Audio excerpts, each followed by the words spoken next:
yourself doing this thing, going around being a sort of I don't know. I never thought I'd be doing it for 2 years even, you know. When we started off, I never thought we'd make it very big anyway. And then when we're making records for 2 years and everybody still goes around calling us quite a new group, you know, sort of. And I don't know, honestly. I think we're sort of pretty well set up for at least another year. Bon, ça va, Mick Jagger ne se trompe que de quelques décennies à peine. Ce 1er mars 1965, Mick Jagger, 21 ans et demi, répond sagement aux questions d'un journaliste de la télé locale de Manchester.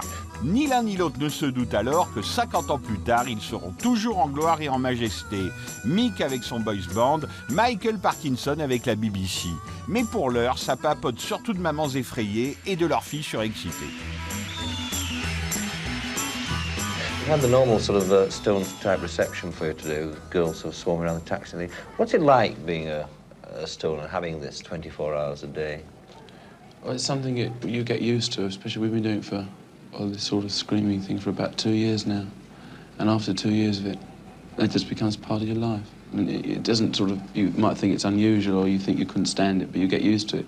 And it's like, I could say the same thing to anybody in any job, you know, how can you do that all the time? Have you ever thought about what kind of a sort of an adulation it is? I mean, do you think it's, well, why do they do it? Is it a sort of sex thing or? Yeah, it's sexual, completely. Yeah.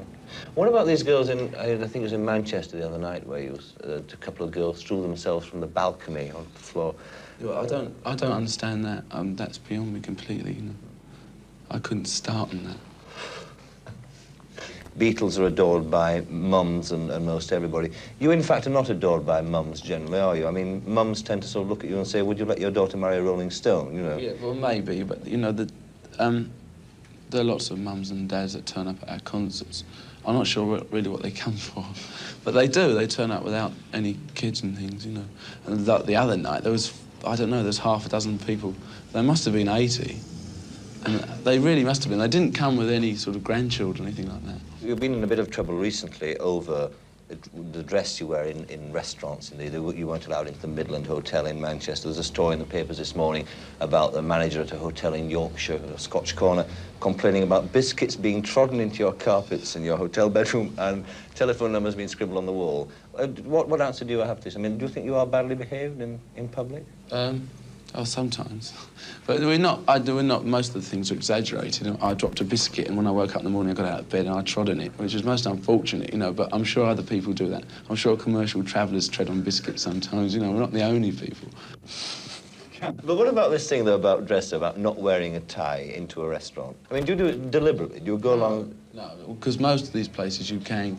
I mean, I don't, honestly and sincerely don't have a tie, you see, anyway, to start off with. I never liked ties much. And I haven't got one, you know.